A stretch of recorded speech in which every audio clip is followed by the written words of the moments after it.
Yeah, you better. Yeah, you better. Yeah, you better. Yeah, you better.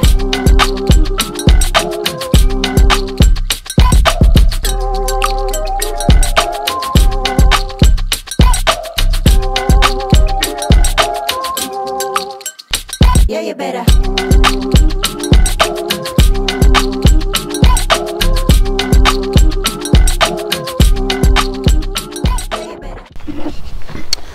Bon allez, salut à tous. Salut. Content de vous retrouver aujourd'hui au champ. Cette semaine vous avez vu, on a sorti le matériel, on a sorti le tracteur, le palox, parce qu'on doit ramasser les potimarrons, ça y est.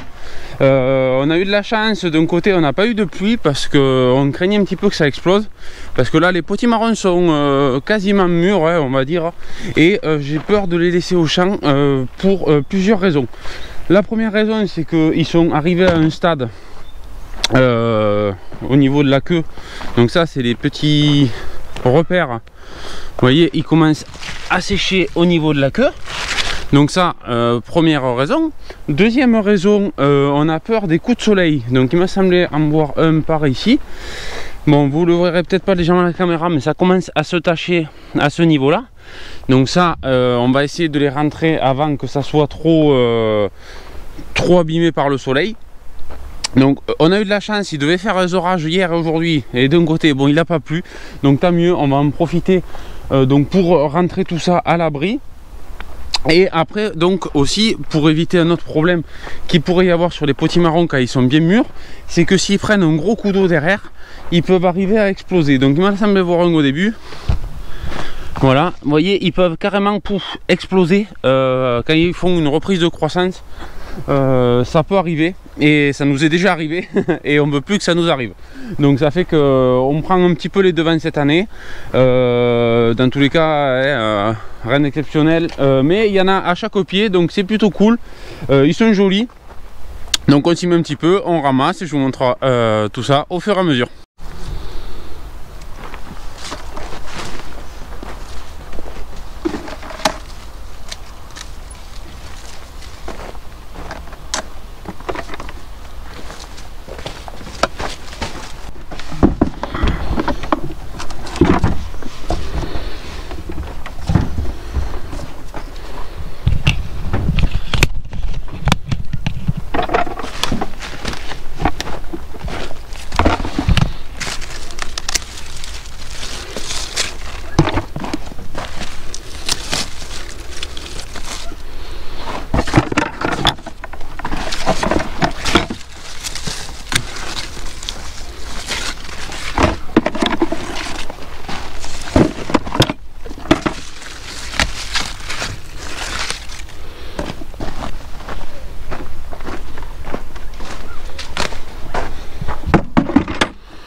Bon allez, on a ramassé la première partie sur le haut du champ parce qu'il restait une fin de rangée. Là il faut qu'on se dirige vers la fin où c'est qu'il y a une autre partie de potimarron, parce que là vous voyez on est sur le spaghetti, mais par contre le spaghetti c'est pas encore mûr, donc on va attendre un petit peu avant de les ramasser. Allez, Mélodie prend le tracteur.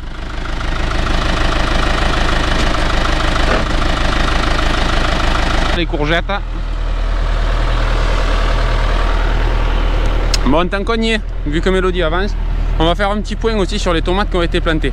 Alors là, vous voyez, on a eu un énorme problème. Mais je pense qu'on a trouvé à cause de quoi c'était.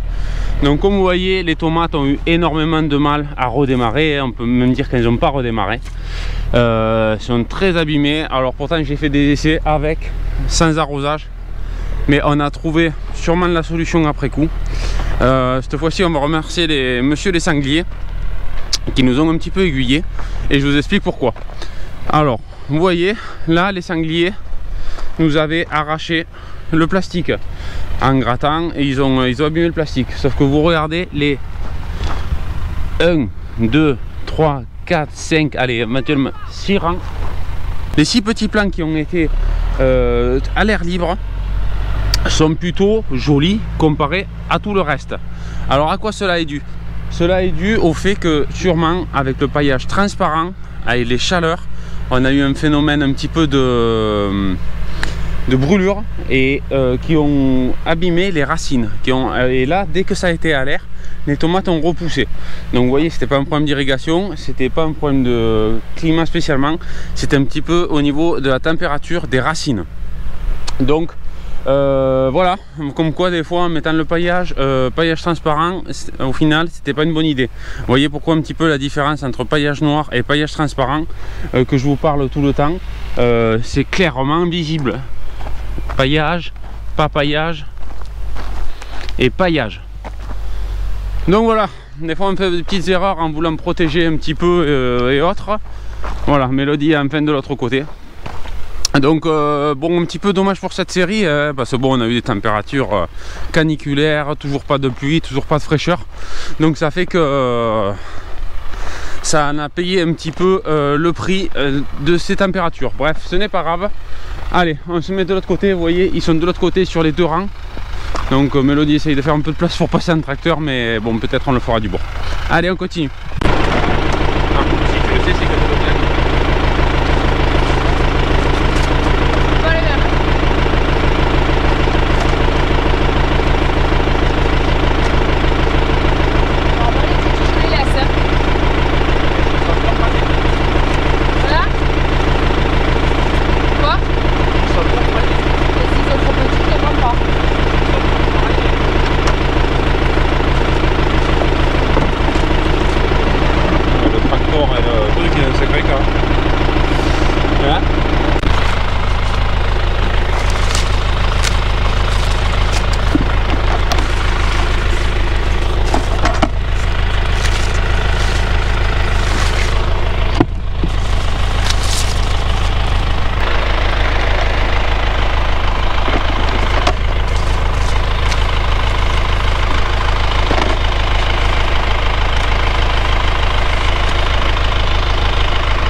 Et les variétés à gros fruits. Donc exactement, je sais plus, je sais qu'il y en a un, c'est l'orange chômeur, mais le deuxième je me rappelle plus du tout. C'est quand même plus intéressant, c'est vrai, les gros, mais peut-être un peu trop gros pour les clients. Donc bon, c'était bien de faire le test là. Bon, surtout avec cette année compliquée, ça vaut le coup de regarder un petit peu les variétés qui résistent bien à la chaleur. Bon, au final, les deux se comportent plutôt bien. Mais il y a quand même une différence de calibre nette entre ceux-là et celui-là. Bon, c'est pas grave, il y en aura pour tout le monde. Après pareil, à côté des butternuts, ça commence à sécher légèrement. Ça commence à sécher. Mais c'est pas encore tout à fait prêt. Allez, je pense qu'on va avancer. Mélodie a fait de la place pour avancer un petit peu, pour se rapprocher de la récolte.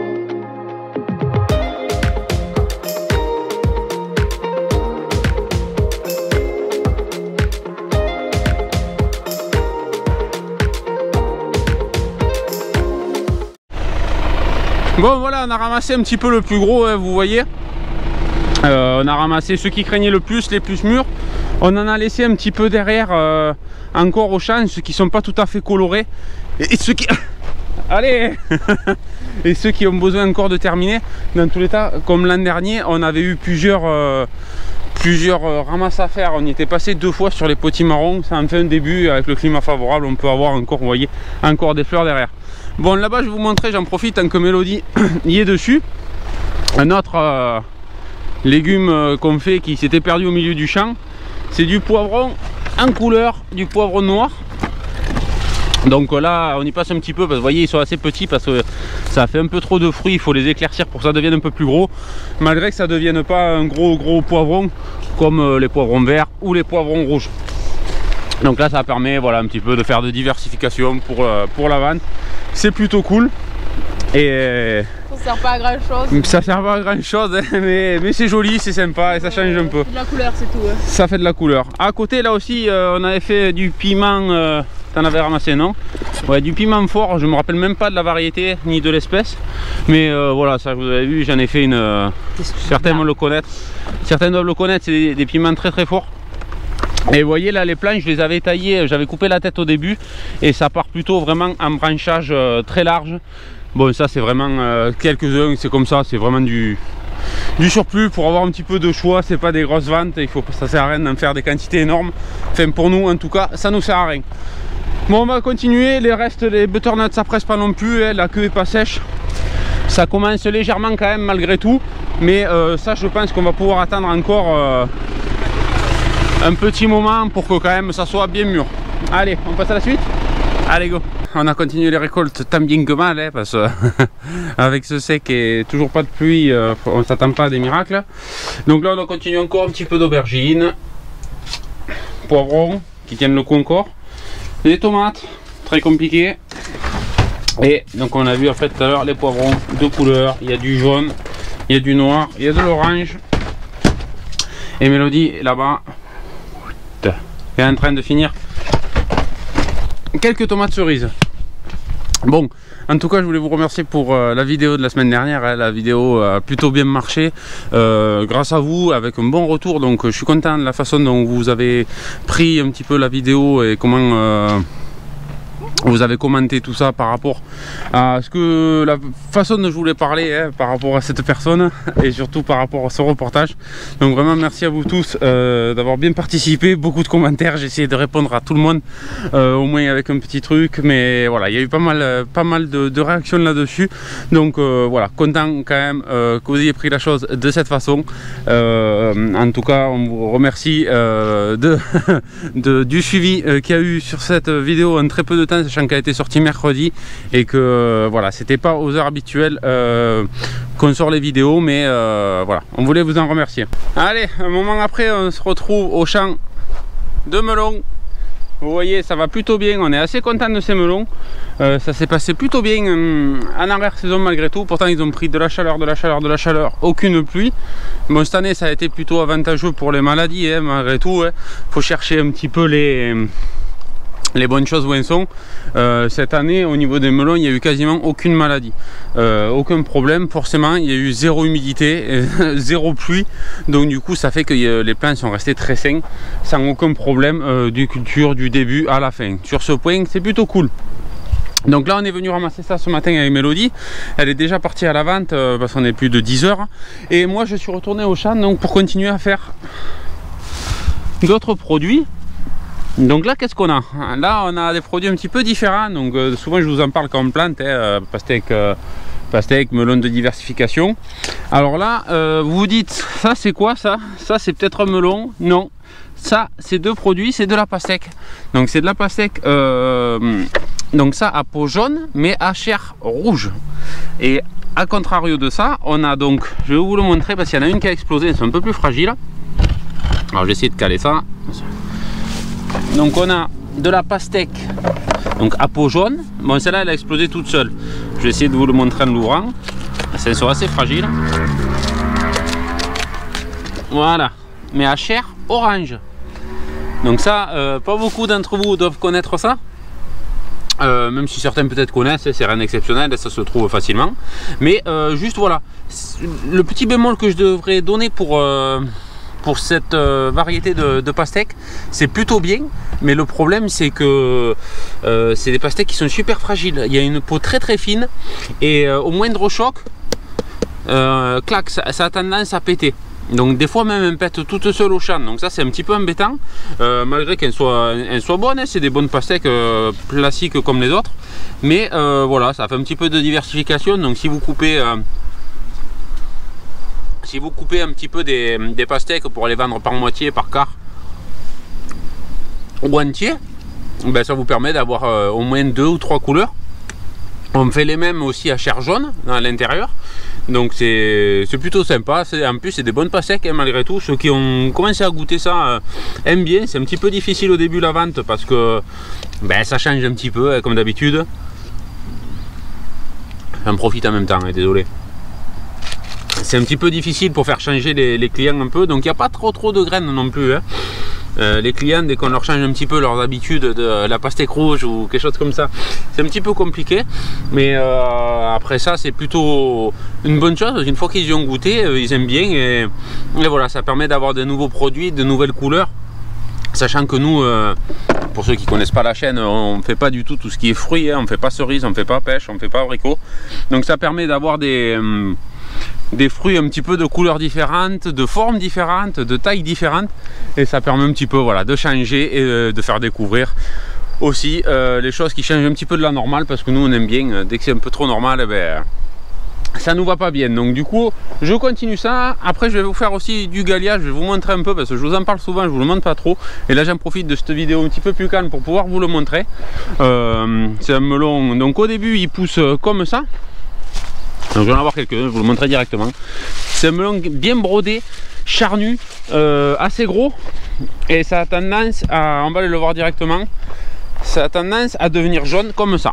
Voilà. Vous voyez, c'est un melon bien brodé, normalement il est bien jaune, un petit peu plus jaune parce que là j'ai été passé, j'en ai là-bas. Alors là c'est un melon par contre, pareil, à chair verte. Quand il est mûr, la chair est verte. Au début ça peut surprendre, ça peut rebuter un petit peu parce que du coup manger quelque chose de vert, on ne s'attend pas à quelque chose d'aussi sucré, mais c'est un melon super. Après ceux qui adorent, ça a goût entre on va dire la poire et la pomme un petit peu, enfin, c'est vraiment bizarre, mais c'est très sucré. Donc voilà, au niveau de la 4e série, vous voyez ça pousse fort là, vous voyez déjà toutes les pousses vertes que ça fait. Là pareil, vous voyez ça on dirait que ça veut y aller. Donc là j'avais passé un petit coup de roto, hein, vous voyez c'est très propre, c'est très fin. On y est passé à la main, nettoyer les interpieds et interplantes aussi. Donc là c'est parti, le champ il est en train de démarrer, vous voyez, ça pousse à droite, ça pousse à gauche. Dans une semaine normalement c'est tout plein, donc ça s'est plutôt bien passé. Vous voyez les feuilles ont la forme sur l'ensemble du champ, donc c'est plutôt vraiment bien, parce qu'on a souvent du mal. La voleuse, regardez là. Et du coup souvent on a du mal en fin de saison parce que justement au mois d'août souvent il commence à faire humide, il commence à faire un peu plus froid et souvent ça se fait prendre par l'odium et c'est compliqué de le tenir après. Mais là comme cette année on est très sec, on n'a pas plus d'orage, hein. Certains m'ont demandé comme on était proche de l'Hérault, mais nous non, toujours 0 mm, donc ça on s'y habitue. De toute façon même quand on va marquer orage on n'y croit même plus. Mais voilà, du coup un petit peu pour le point sur ce champ de nos melons de diversification, du melon charentais. On est le 17 août, donc c'est plutôt cool. C'est vraiment, pour une fois, les séries se sont tranchées vraiment comme on voulait faire sur le planning un petit peu, hein. Nous, en gros, on sème et on plante pour arriver à en avoir au mois de juin, juillet, août, septembre. Donc, première série juin, juillet, août et septembre. Donc, pour une fois, ça se passe. Souvent, ça se passe qu'on ramasse presque tout et en gros 15 août c'est fini quoi. Mais cette année ça s'est plutôt bien passé, donc on est content. Ça permet d'avoir du melon joli en fin de saison et ça fait plaisir quoi, parce qu'après avoir galéré un petit peu avec la seconde série, on est content un petit peu de retrouver des choses normales. Allez, je suis de l'autre côté du champ, j'ai continué à faire d'autres récoltes. Donc là j'ai fait un peu plus de melon canari. Donc celui-là vous le connaissez, c'est le melon jaune, hein, le melon espagnol comme tout le monde l'appelle. Alors que bon, c'est le melon des Canaries au départ, mais c'est pas un melon espagnol.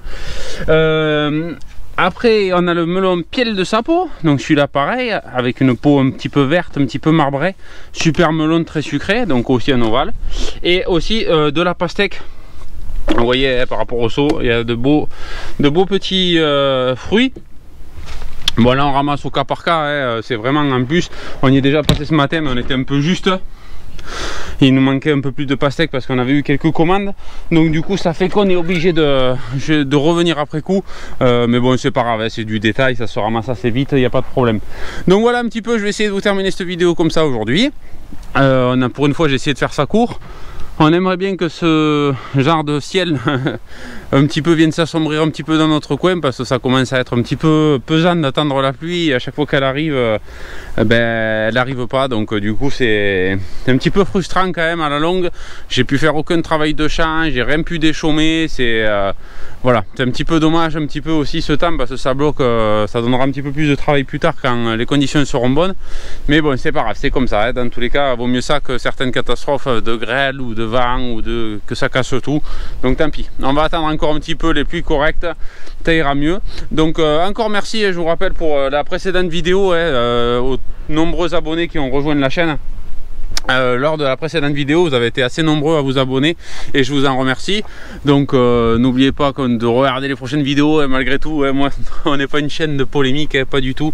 Nous on ramasse un petit peu des légumes et on vend à notre vente directe, rien de particulier, mais voilà, vous pourrez voir un petit peu notre vie au quotidien de petits maraîchers. Donc merci à vous tous, ceux qui encore tombent dessus, abonnez-vous, c'est pareil. La suite la semaine prochaine avec sûrement d'autres récoltes, d'autres galères, d'autres espoirs qui sait, mais c'est comme ça. Donc merci à vous tous, je vous dis à très bientôt, passez une bonne semaine, ciao ciao.